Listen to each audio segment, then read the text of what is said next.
वो बोलती है कि रुक जा, तू ये क्या कर रही है। मैंने बोला कि लिख रही हूँ किसी अपने के लिए जो दिन रात एक कर देता है मेरे सपने के लिए, जो दिन रात एक कर देता है मेरे सपने के लिए।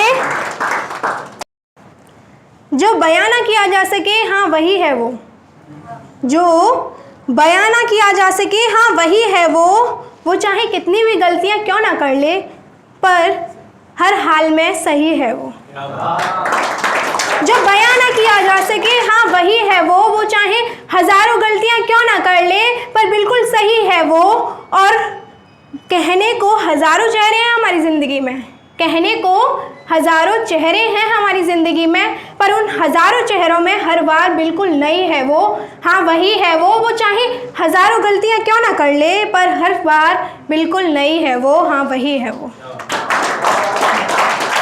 और होता है ना कि हम लोगों को मनाने वाले होते हैं तो हमें थोड़ा सा गुरूर हो जाता है, तो थोड़ा उसके ऊपर कि गुरूर ना रूठने मनाने का है, कि उसको गुरूर ना रूठने मनाने का है, बस हुनर उसमें अपने दर्द को सबके सामने छिपाने का है। कि गुरूर ना रूठने मनाने का है, हुनर उसमें अपने दर्द को सबके सामने छिपाने का है। और वो बोलती है कि बेटा खा ले, वो बोलती है कि बेटा तू खा ले मेरा पेट भर गया, वो बोलती है कि बेटा तू खा ले मेरा पेट भर गया। हाँ उसमें हुनर अपनी भूख को पेट में दबाने का है, बस हर हालात में यही है वो, बस हर हालात में यही है वो। चाहे कुछ भी हो जाए बिल्कुल वही है वो चाहे हजारों गलतियां क्यों ना कर ले पर हर हाल में बिल्कुल सही है वो। Thank you so much. माँ के बाद ऑब्वियसली पापा के ऊपर आऊँगी। तो होता है ना कि माँ और पापा के ऊपर लिखना बहुत मुश्किल होता है क्योंकि उनके ऊपर कौन लिख सकता है, उन्होंने हमें लिख दिया। तो बस यही है कि जब मैं लिख रही थी तो कलम मुझसे बोलती है कि जब लिख रही हूँ आपके बारे में तो कलम कह रही है, जब लिख रही हूँ आपके बारे में तो कलम डर रही है, बोलती है कि रुक जा तू ये क्या कर रही है। वो बोलती है कि रुक जा तू ये क्या कर रही है। मैंने बोला कि लिख रही हूँ किसी अपने के लिए जो दिन रात एक कर देता है मेरे सपने के लिए, जो दिन रात एक कर देता है मेरे सपने के लिए। वो भी टूट जाते हैं कभी कभी, वो भी टूट जाते हैं कभी कभी पर डरते नहीं हैं। और मैं क्या हूँ उनके सामने, मैं क्या हूँ उनके सामने और मैं क्या अपने सपने पूरे करूँगी। वो हर रोज़ मेरा एक नया सपना पूरा करते हैं, वो हर रोज़ मेरा एक नया सपना पूरा करते हैं।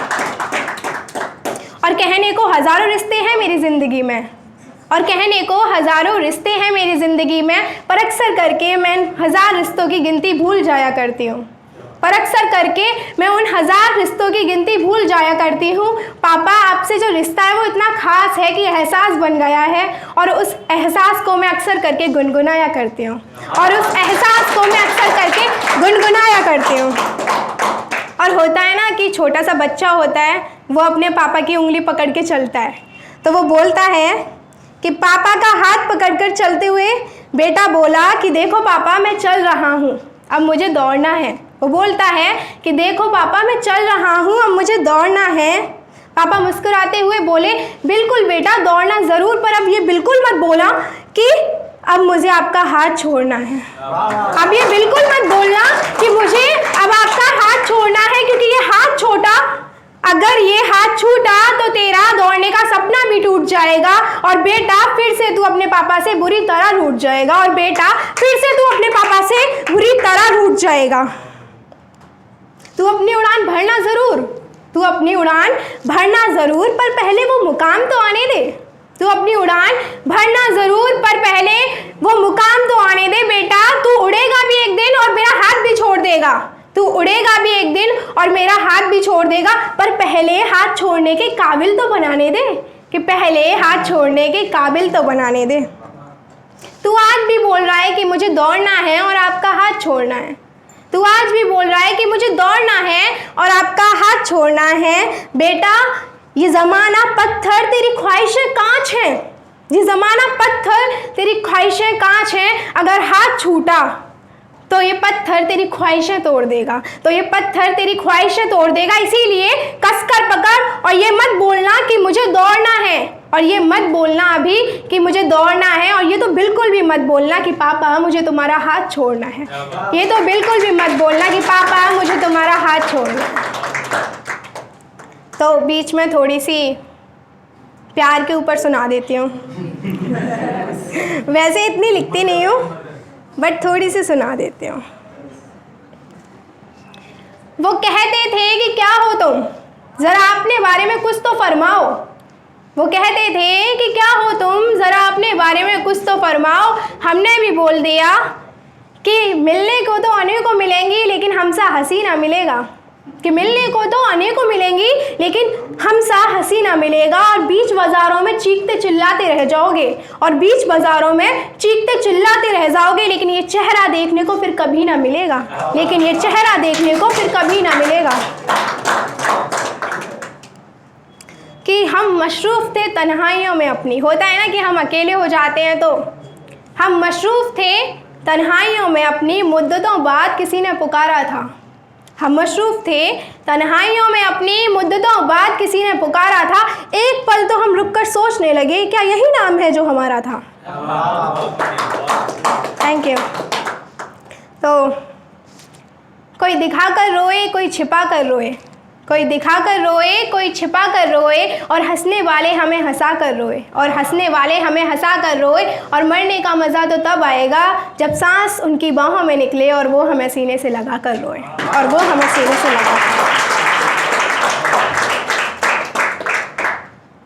होप आपको अच्छी लग रही होंगी। वो मौकाए वारदात पड़ता है, वो मौकाए वारदात पड़ता है, मैं हालात लिखती हूँ। वो मौकाए वारदात पड़ता है, मैं हालात लिखती हूँ। वो केवल शब्दों को पढ़कर रह जाता है, मैं जज्बात लिखती हूँ, मैं जज्बात लिखती हूँ। अब लास्ट में थोड़ा होता है ना, हमारे देश में एक सबसे बड़ी बीमारी है, वो है रेप की बीमारी। वो बहुत ही ज़्यादा होता है, और थोड़ा था कि ना बड़ी लड़कियों के साथ होता था, बट अभी छोटी छोटी बच्चों के साथ भी, तो उसके ऊपर लिखा है मैंने। और इस टॉपिक को थोड़ा जो भी देखे थोड़ा सीरियस ले, है ना। तो अगर ऐसा ही चलता रहा तो आने वाले वक्त में जो एक बाप बोलेगा, बस उन्हीं की आवाज़ मैं आपको सुनाने जा रही हूँ कि अब वो कहने लगा है, कि अब वो कहने लगा है कि ना बेटी हो ना बेटा हो, जो वो आने वाले वक्त में किसी दौराहे में लेटा हो। दौराहा मतलब एक पिता की बेटी भी होती है, बेटा भी होता है। बेटी के साथ होता है तो वो बोलता है इंसाफ चाहिए, और अगर बेटा करके आए तो फिर थोड़ा सा पीछे हाथ हटा लेता है कि इंसाफ अगर उसे मिला तो मेरा बेटा चला जाएगा। तो बाप बोलता है कि अब ना बेटी हो ना बेटा हो, जो वो आने वाले वक्त में किसी दौराहे में लेटा हो। ना बेटी को खिलाना है, अब ना बेटे को पढ़ाना है, अब बस बहुत हुआ इस घर में, अब दोनों को नहीं लाना है। अब बस बहुत हुआ इस घर में, अब दोनों को नहीं लाना है। क्योंकि डर लगता है सोच कर, कहीं गुड़िया मेरी नच ना जाए और बेटा किसी को खा ना जाए नोच कर। और अब वो कहने लगा है कि नहीं चाहिए मुझे कोई परी। अब वो कहने लगा है कि नहीं चाहिए मुझे कोई परी जो मेरी अखियों के सामने हो खड़ी, जो मेरी अखियों के सामने हो खड़ी। डर ख़त्म हो गया है अब कि ना जाने वो कब बड़ी होगी, क्योंकि ये लाचारी, ये दुराचारी, इनके पास वक्त नहीं है सोचने का कि इंसान है वो इंसान, कोई हैवान नहीं जो काम करते हैं बेटियों को नोचने का। ये मामला बड़ा गंभीर है, दिल में हर माँ बाप के पीर है। हाँ, वो कहने लगा है ये दर्द मुझे ही सहना होगा और घुट घुट कर मुझे ही रहना होगा। ये दर्द मुझे ही सहना होगा और घुट घुट कर अकेले मुझे ही रहना होगा, क्योंकि ये दुनिया वाले जोर करेंगे, कैंडल मार्च की होड़ करेंगे और एक वक्त पर रुक जाएंगे और खुद ही इन हैवानों के आगे झुक जाएंगे। अरे जो ये बाप आने अरे अब वो कहने लगा है ना बेटी हो ना बेटा हो, जो आने वाले वक्त में वो बाप किसी दौराहे में लेटा हो। कुछ लोग बोलते हैं ना कि कपड़े छोटे हैं इसलिए ये सब होता है, तो उसके ऊपर है कि कहते हो कपड़े छोटे हैं, तो ये छोटे छोटे कपड़े जो तुम करते रहते हो और अपने बेटों की गलतियों का घड़ा भरते रहते हो, कि ये कपड़े छोटे छोटे जो तुम करते रहते हो और अपने बेटों की गलतियों का घड़ा भरते रहते हो, तो सुन लो, अभी छोटी छोटी बच्चियों को नोचा जा रहा है और उनके बचपन को इन हैवानों के हाथों दबोचा जा रहा है। वो बाप बोलता है कि वो इतनी छोटी थी कि डर लगता था हाथ में लेके उसको कैसे खिलाऊं। अरे तुम कपड़ों की बात करते हो, अब उस छोटी सी बच्ची को मैं साड़ी कैसे पहनाऊं, अब उस छोटी सी बच्ची को मैं साड़ी कैसे पहनाऊं। कि अगर एक भाई ये सोच ले अपनी बहन की तरफ देखकर कि अगर मैंने किसी के साथ ऐसा किया तो कल को मेरी बहन के साथ हुआ तो ये शायद रुक सकता है कल को। तो थोड़ा उसी के ऊपर, अरे कोई नहीं समझता एक लड़की के दर्द को, अरे कोई नहीं समझता एक लड़की के दर्द को। हर भाई भूल चुका है बहन को बचाने के फ़र्ज़ को। और क्या रखेगी एक लड़की अपनी ख्वाहिशें इस देश के भाइयों से, जिसने उतार के फेंक दिए हैं राखियाँ अपनी कलाइयों से, जिसने फेंक दी हैं राखियाँ उतार के अपनी कलाइयों से। ये समाज आगे भी इंसाफ मांगेगा और मांगता रह जाएगा। एक बाप फिर से अपनी बेटी खो देगा और दूसरा बाप बेटे का बाप होने की वजह से जीते जी मर जाएगा, और दूसरा बाप बेटे का बाप होने की वजह से जीते जी मर जाएगा। हाँ, वो कहने लगा है ना बेटी हो ना बेटा हो, जो वो बाप आने वाले वक्त में किसी दौराहे में लेटा हो। मत करो इंतज़ार कि एक बेटी फिर कहानी बन जाए और वो कहानी आपके ही घर की हो जो पूरे समाज के बीच फैलानी पड़ जाए। अफसोस से क्या होगा, कुछ नहीं होगा। अगर खुद के घर की बात हो तो कोई चुप नहीं होगा। इसीलिए अब वक्त आ गया है, कदम उठाना होगा। एक बेटी को इंसाफ दिलाना है तो खुद एक कानून बनाना होगा। जो करे ये दुष्कर्म उसको ये खौफ दिलाओ, सिर्फ कैंडल मार्च से नहीं प्लीज़, सिर्फ कैंडल मार्च से नहीं प्लीज़, उन हैवानों को खुद ही गोलियों से उड़ाओ, खुद ही गोलियों से उड़ाओ।